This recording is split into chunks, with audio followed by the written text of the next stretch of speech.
I'm Peter Adamson, and you're listening to the History of Philosophy podcast, brought to you with the support of the Philosophy Department at King's College London and the LMU in Munich, online at historyofphilosophy.net. Today's episode will be an interview about philosophy of disability and the encounter with the New World with Scott Williams, who is Associate Professor of Philosophy at the University of North Carolina, Asheville. Hello, Scott. Hi, thank you for having me here. It's a pleasure. It's a great pleasure to have you on. So we're going to be talking about the interplay of these two problems or fields. So on the one hand, philosophy of disability, and on the other hand, what we've just been covering in podcast over the last couple of episodes, which is the encounter between the Europeans and the Americans. Mm-hmm. I thought we could start by talking about what philosophy of disability is, because this will probably be an unfamiliar concept to a lot of listeners. Can you explain what philosophy of disability is, or maybe just say, what are some of the issues or questions that get covered under that heading? Yeah, the philosophy of disability, as it's emerged in the English context or the American and English context, is a response to social movements in 20th century American England about the disability rights movement in terms of theorizing about disability. You even have people like Michel Foucault talking about the way doctors treat patients. And that played some kind of role in theorizing about an early theory about what disability is. And so in the history of social movements in the 20th century, there are different ways of thinking about what a disability is, its definition, how it connects to health or well-being. And so a first model or family of views about disability is called the medical model. The medical model says that the referent of the term disability is something in an individual human body, and there's something that is not working or operating according to an expected function. So if I don't have use of my legs, you might say the disability is in my body. I can't use my legs for walking or for movement. The medical model in a lot of ways got developed out of World War I. And so when you have veterans coming back from the war, instead of dying, medicine saved their life, but they came back without legs or a leg or a use of arm or without use of both of their eyes. And so the governments thought we have an obligation to help our wounded veterans. And so we need to invest in their care, come up with better wheelchairs, come up with different ways for these veterans to get something approximate to their previous use of functioning. And so the way that thinking about disability came in was it became a term to refer to lots of different kinds of conditions. So it can involve mobility, it could involve sensory modalities, seeing, hearing, tasting. It could involve all kinds of cognitive functions or lack of functions or intellectual ones. It became a word referred to a bunch of different conditions. So we had the medical model, and then later what happens with more of the disability rights movement was a social model, which wanted to say that the disability is the conjunction of society and things that have been designed in society in connection to my body.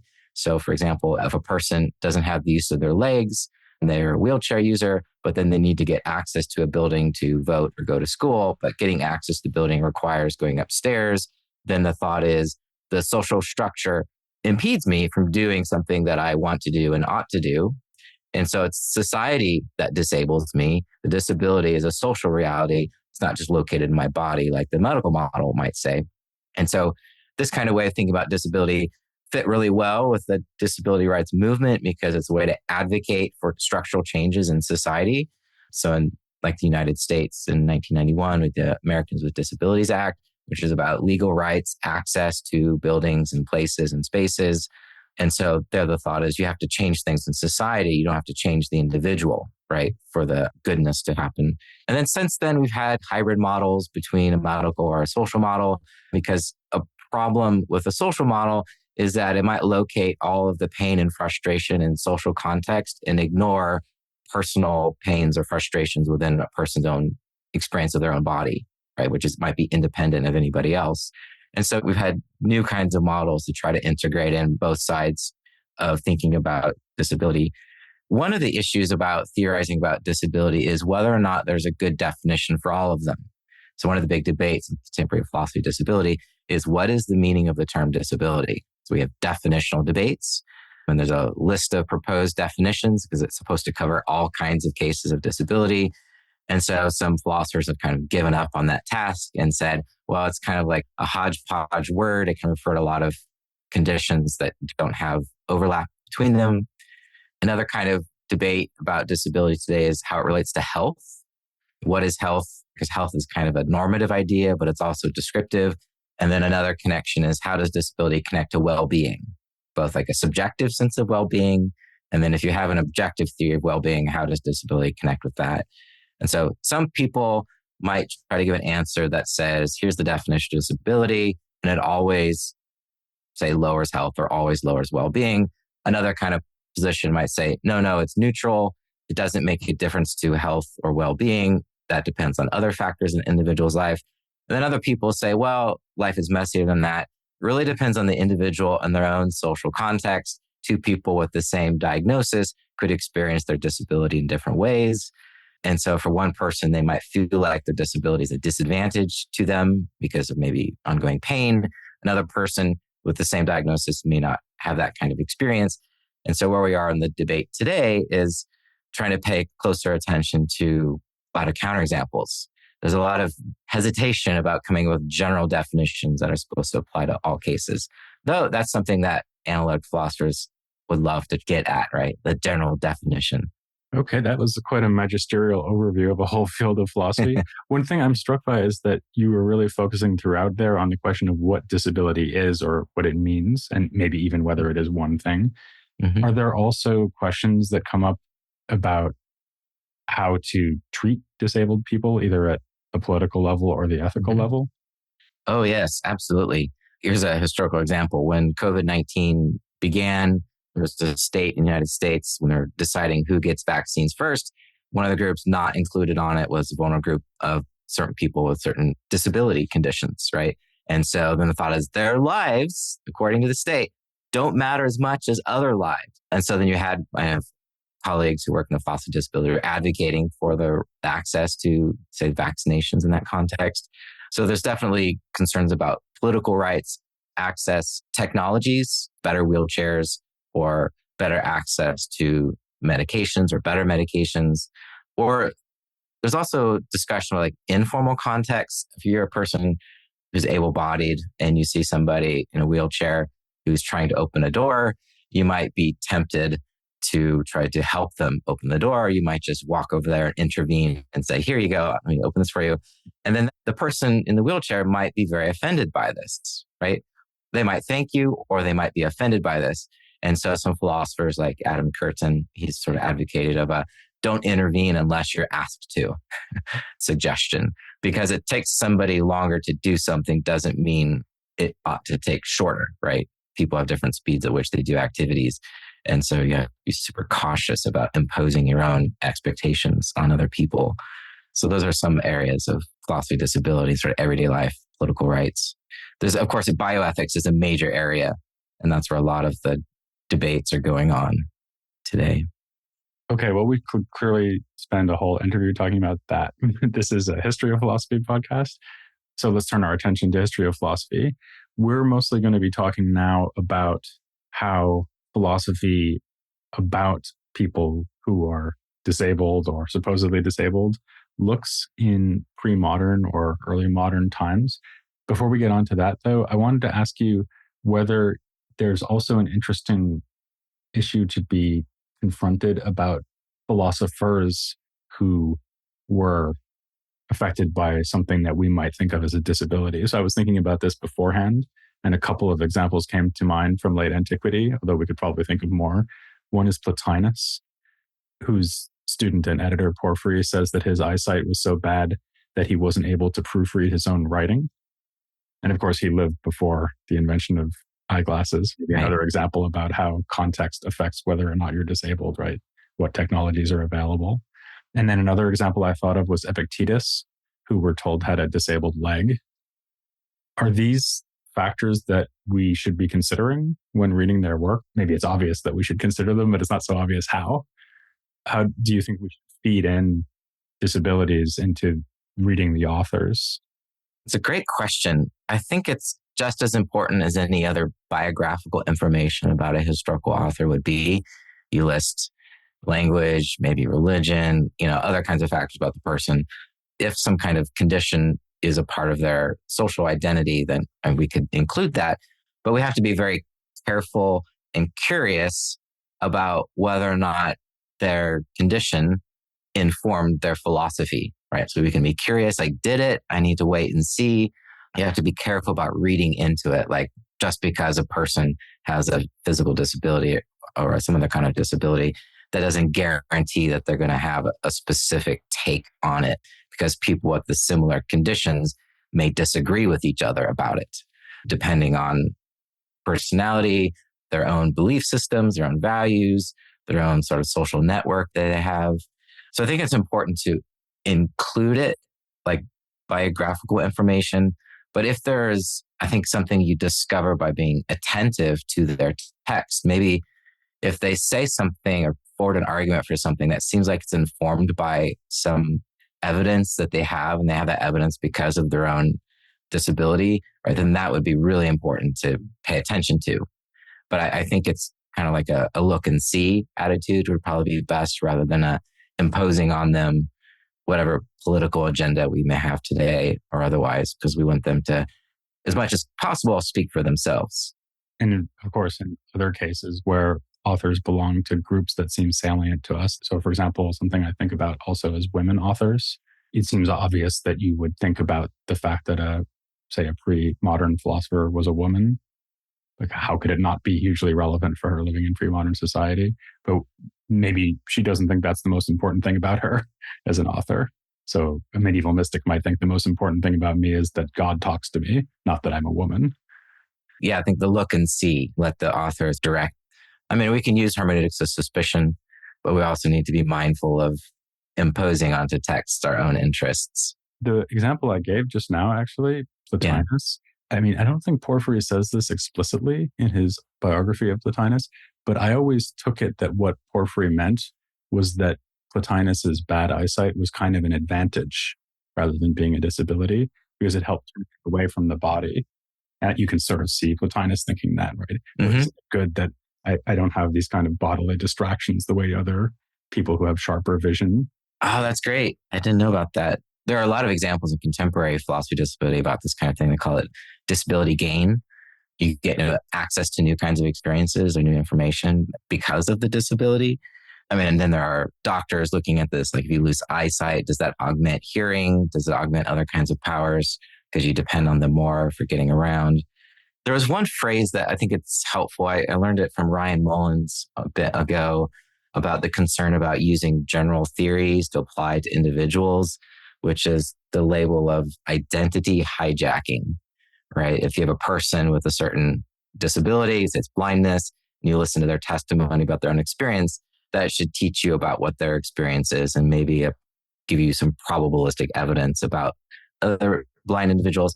But you don't want to do the hasty generalization and say, like, they get to own that social identity. So that's something that to be super cautious of, because sometimes people, for political reasons and advocacy reasons, want to represent people with their condition to get more rights. And that makes sense in the attempt for getting access to funding for supporting disabilities. But for larger kinds of issues, right, there's more debate, more disagreement probably.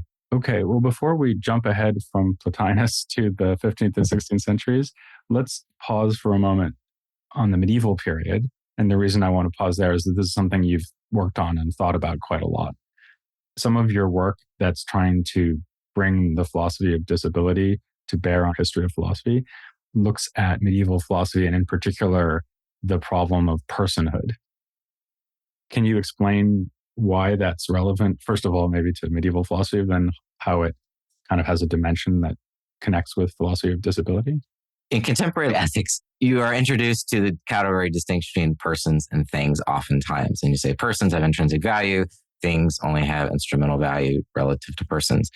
And so thinking about personhood and what a person is does a lot of work for some theorizing today in ethical theory.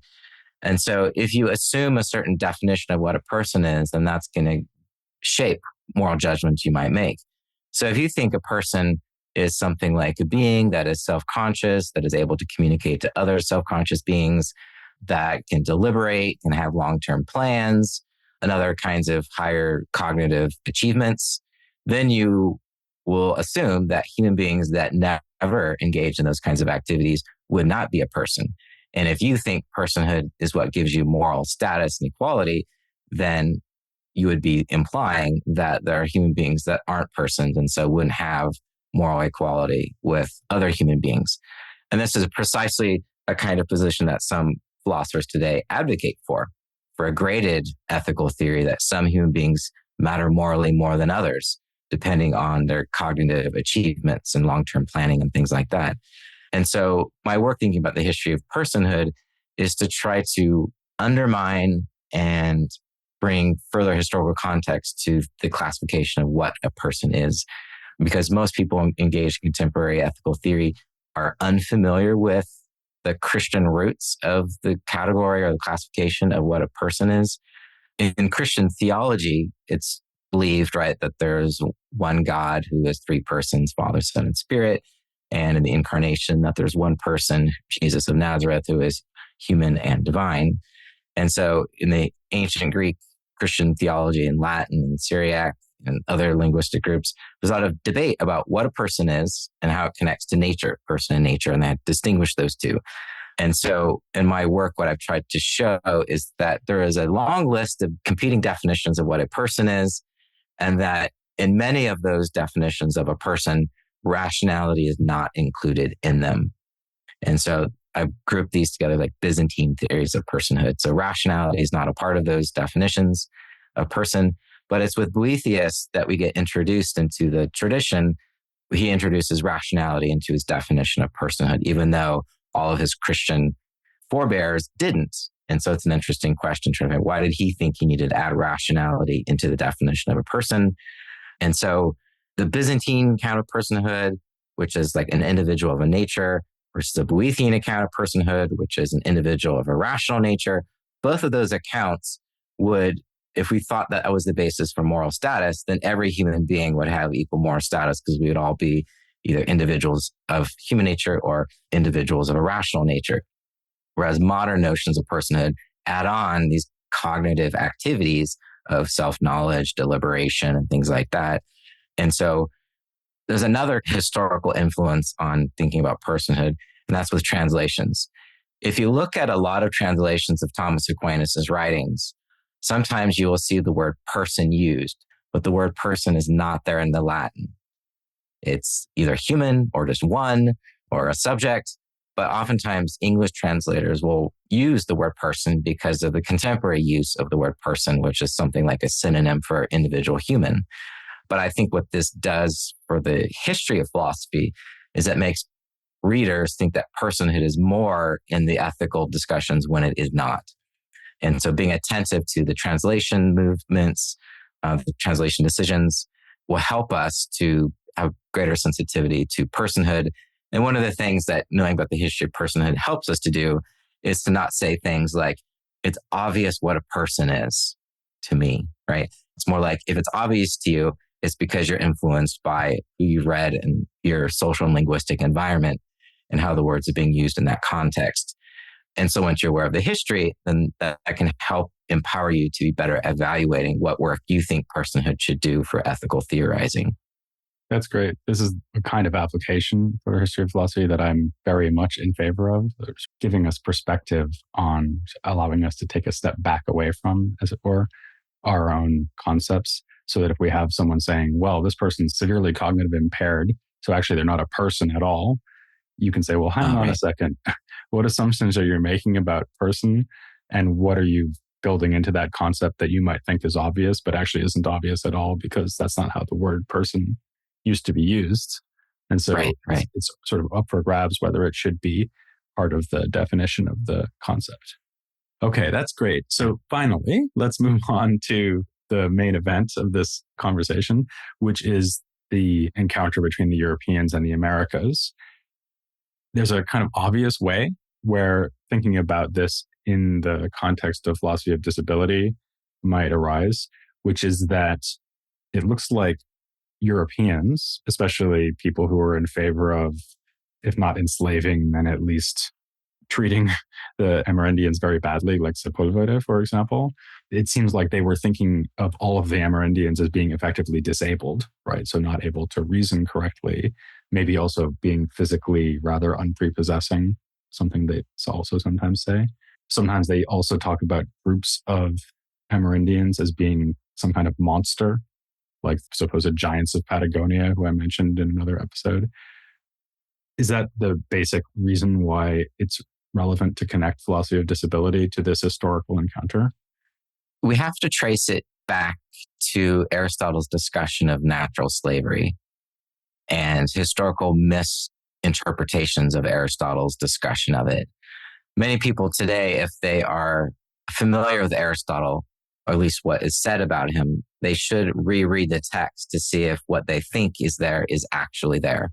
The scholars who are working closely on Aristotle's discussion on natural slavery versus civil slavery have tried to show that Aristotle's discussion is a lot more nuanced than what readers might otherwise think. And that nuance helps us to see what kind of connection there is historically to theorizing about human beings with profound cognitive disabilities and how that was used in theorizing about the idea of racial hierarchy.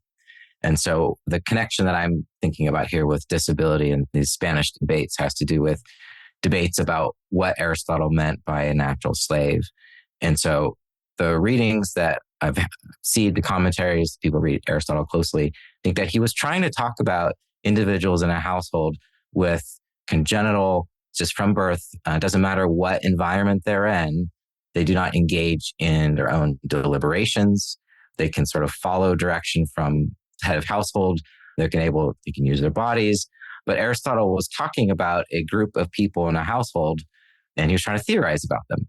Now, what he says about them, we would strongly disagree with in some parts of what he says. Like he thinks that the natural slave in the household is the instrument of the householder. So this is the completely opposite of today, what we think in terms of we should have care for the individual for their own sake rather than for the instrumental use of the caregiver. If it's okay, I'm going to read a passage for you from John Mayer that illustrates the problematic reading of Aristotle. And then I'm going to read a little Miguel Romero's commentary on this passage. It's really important, I think, to be attentive to the exegetical moves that John Mayer makes and the mistakes that he makes. The mistakes that he makes is what we might call the creation of one of the worst concepts ever invented, which is a conflation of the practices of civil slavery with theorizing about natural slavery. And it becomes one category, and it becomes the basis or the root of, at least in the part of the history I'm thinking about, becomes the root of the idea of racial hierarchy. But it's all rooted in a text that was about individuals with profound cognitive disabilities. So I'll read this passage and then maybe I should just remind the listeners, John Mayer, or John Major, as he's sometimes called, is a Scottish scholastic who was in Paris and was one of the figures I actually mentioned as being in favor of the way the Spanish were treating the Amerindians on the basis that they were natural slaves. So here's the justification for it. Okay, take it. Yeah. So first here's Miguel Romero, and then he'll quote the passage. So Miguel Romero says, in John Major's commentary on Distinction 44 in Book 2 of the Sentences, he takes up the question of whether or not it is legitimate for Christians to rule over pagans. In his response, Mayer includes a remark that was recognized by the colonialist interests of the Burgos junta as a way to solve the philosophical questions and juridical challenges being raised by the Dominican order. Mayer writes, quote, "These people, found in the Atlantic Ocean, live in a bestial manner. Near either side of the equator and below the poles live human beings who live as wild animals, as Ptolemy says in his Tetrabiblos. And this has now been verified by experience. Wherefore, the first person to conquer them justly rules over them, because these people are slaves by nature, as is evident. As Aristotle says in the 3rd and 4th chapters of the Politics, it is manifest that some are by nature slaves, others by nature free. And it is determined that in some individuals there exists that kind of disposition, so that this state of affairs is beneficial to them. And it is just for the one person to be a slave and for the other to be free.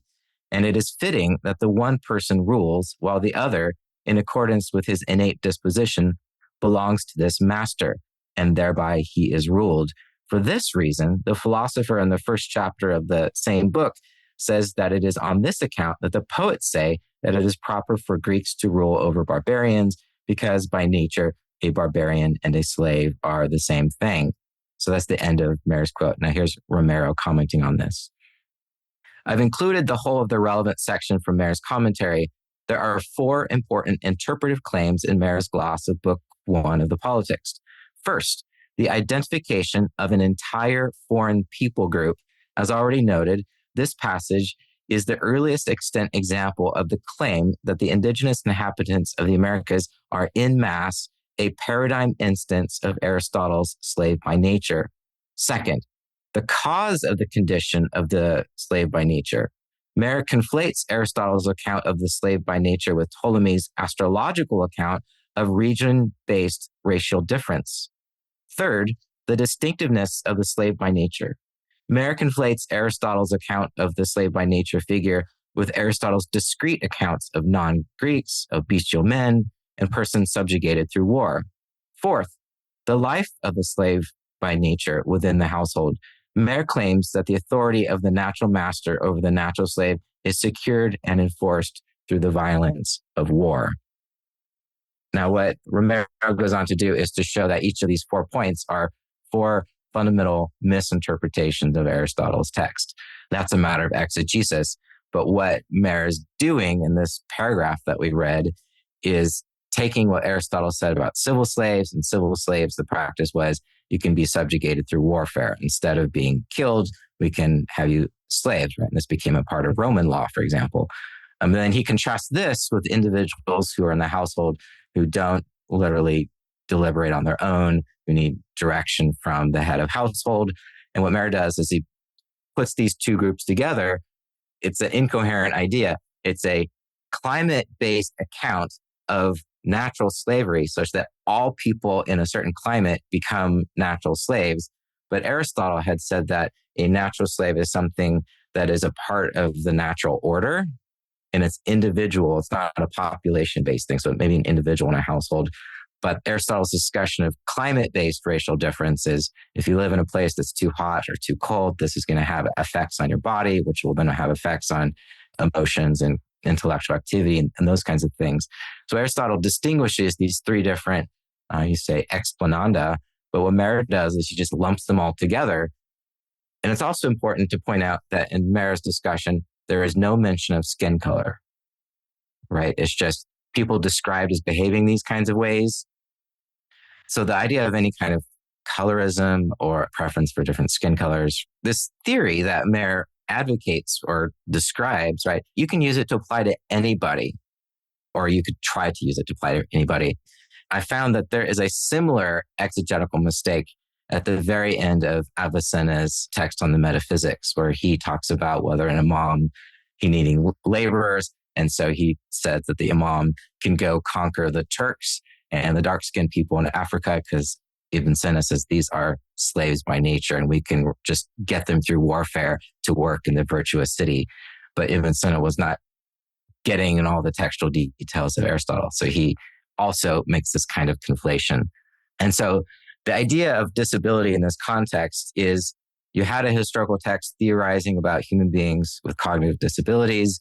And then what happens with people like John Mayer and Sepulveda is they're just completely unfamiliar with that, thinking about one part of the human family is involving people with cognitive disabilities and thinking that it's just about a whole population group. And so it's just bad reading tempts them and leads them to thinking in this kind of way. And actually going back to something that we were talking about towards the beginning of this conversation, if you think that disabilities are to some extent defined by the social context, it's also kind of a contradictory idea that you would have an entire society made up of disabled people, right? Because they'd all be the same, right? Right. And so right, they right. wouldn't, if in that context, they wouldn't count as disabled, right? Right. So it would be ridiculous for the Spanish to come and say, oh, well, I mean, even if it had been true that all the Amerindians were somehow mentally inferior to them or something, of course it wasn't true, but even if it had been true, thinking of them as disabled people or effectively disabled people who therefore needed some kind of oversight from supposedly superior people would have ignored the fact that their societies were functioning just fine and that whatever capacities these people had were, Hmm. in fact, making them abled and not disabled within the context in which they were living, which is maybe more like what someone like De las Casas was saying. But so he wasn't saying, well, they're just as good as us or that their lives are just as good as us. He was saying that their lives were fine, right? Within Right. that context. Another way, again, to think about disability in this context is, are the people having these conversations and say in Spain, are they aware and acknowledging the existence of the variety of human life, the variety of human cognitive abilities in their own culture? Or do they acknowledge the existence of such people? And if they do acknowledge the existence of such people, then if they're Christians, then they would think that they have pastoral cares, and to be good neighbors to these people, they should care for their well-being to the extent, right, that it's appropriate to do so. But in Mayer's case, right, by throwing in civil slavery of subjugation through warfare, he has this idea that if somebody's a natural slave, it's the right thing to do is conquer them through warfare. But that's not at all part of Aristotle's discussion of natural slavery. Like, conquering people through warfare is not a feature of natural slavery discussion in Aristotle. And in some ways, this discussion of this amalgam concept of civil slavery, natural slavery, it helps to explain why, like, Las Casas can think it doesn't apply to the Amerindians because he knew them directly. But then later in his life, he said, we can make up the labor shortfall by getting people from the African continent. Again, in the Mayer's idea, skin color isn't a feature of it, right? It might be a sign for somebody who is what we call racist, but it's not the core idea. It's just the difference of body and skin color can just be ad hoc justification, right, for applying this category to somebody. Although De las Casas, when he says that, he doesn't say it's because they're Black. He just says it's because Black Africans or Negroes or whatever he would have called them are supposedly physically more powerful than the Amerindians, who he pictures these kind of innocent, gentle creatures who wouldn't hurt a fly, right? And so he sort of says, well, if you want to get some backbreaking work done, then you're better off enslaving Africans. I mean, he's clearly making that move because he's trying to get them to leave the Amerindians alone. He's just trying to redirect their enslaving activities, right? I've not read Las Casas on this, but I think that if warfare is involved in getting laborers, right, then you're using this idea from Mayer, right? You're somehow justified to conquer people through warfare because you're claiming that they're natural slaves. Yeah, I think he's been led into saying something coherent and appalling there through the sort of force of the need to make a rhetorical point against his opponents. So not one of his better moments, to put it mildly. Yeah. Is there also a way in which one could accuse De las Casas of somehow depicting the Amerindians as being effectively disabled? Because when he describes them as being these lamb-like, gentle, simple creatures, he's effectively saying, well, they're like children. So, I mean, in a way, it's almost like he and Sepulveda agree that they're like children. And De las Casas is making the good point that you don't declare war on children and enslave them. You care for them and you give them religious instruction, right? Which is what he wanted done. Right.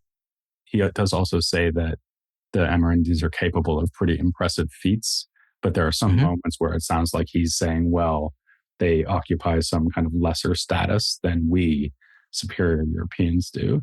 So maybe we can't entirely absolve him of this move either. Oh, yeah. But I think the question about if Las Casas describing the children, then I think he's leaving the train of disability is not then a feature of this background. Then it's another context. Well, I was thinking like an adult human who's effectively like a child in certain ways might count as disabled. Oh, I see. It's a difficult thing because you have cultural difference, linguistic difference, cultural expectations for like what activities count as a typical human activity in terms of like, how do you grow your food? What food do you eat? What clothes do you wear? How many clothes, all these kinds of cultural differences. And so if Las Casas refers to those individuals as childlike, right, we have to pay attention to what are the cultural differences because he's trying to make up language to describe what he's experiencing, giving his own cultural backgrounds. So I think that kind of language reflects more on his intellectual backgrounds, less on the individuals he's describing. I wasn't in any way assuming that what he was saying about them was accurate. I was just trying to understand the inner logic of this supposed defense of the Amerindians and whether Yeah. or in common with the justifications for attacking the Amerindians than one might at first think. Something that Las Casas takes from John Mayer that Francisco de Vitoria is different about. So Las Casas says in defense of the American Indians, at the beginning of it, he gives 4 different definitions of what a barbarian is. The third definition is, if you read it closely, it looks a lot like what John Mayer was describing in his text.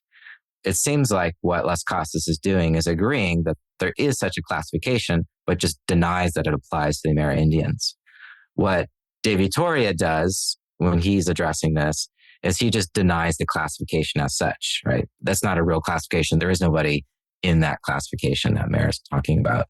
So they both have similar political goals, but what De Vitoria is doing is being a closer reader of, in this context, Aquinas' commentary on the politics of Aristotle.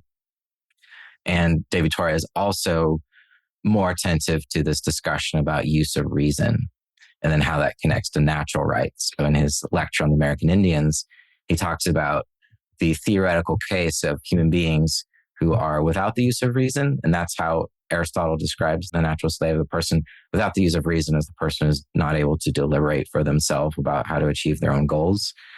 And so De Vitoria says that even a human being in that condition, even if it's permanent, still has ownership of their own body and their own property. They still own things. They still have their natural rights. And so it would be unjust to enslave them through warfare. And that's a very interesting claim on his part, because other theologians like Sepulveda may have thought you have to have use of reason to earn or get rights. But De Vitoria denies that, or at least in terms of like these basic rights that he's describing. And that's a pretty bold kind of claim by De Vitoria in this social context that he's writing in. And I think it's partly because he pays close attention to the metaphysics of human beings, right, in Aristotle, and he's distinguishing powers and different kinds of mental acts. There's a lecture that he gave, I think it was before the lecture on the American Indians, that's not been translated into English yet, but I'm working on the translation of this. And the lecture is called How Human Beings Come to the Use of Reason. And he spends time thinking about different kinds of cases, about different kinds of impediments for human beings in different conditions to engage in deliberation and things like that. So in his case, it was like talking about young children or people who are asleep, or this group called the human beings, the amen, right, the amentia, those who are without the use of reason, typically in a permanent condition rather than a temporary one. So he talks about all these different groups, and he's thinking about how personal moral accountability fits into this discussion about use of reason. So I think that because he's paying close attention to different human situations, when he's theorizing about a supposed whole group of human beings who are called natural slaves, he has resources to be very careful in what he says about that, unlike people like John Mayer and Las Casas, at least in this context. Okay, great. Well, there's one last thing I wanted to ask you, which is now stepping back to the big picture again.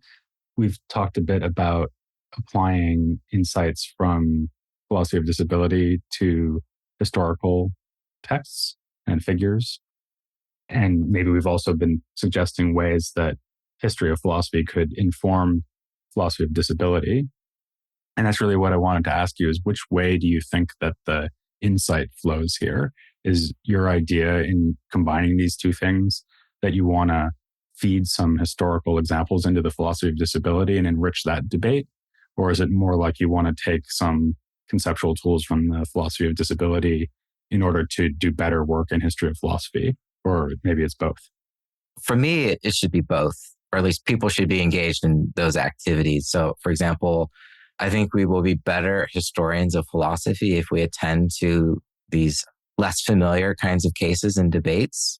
And there's some slight but growing literature about the philosophy of mind, about medieval discussions of cognitive disabilities, what their causes are, what their significance for ethics are, and things like that.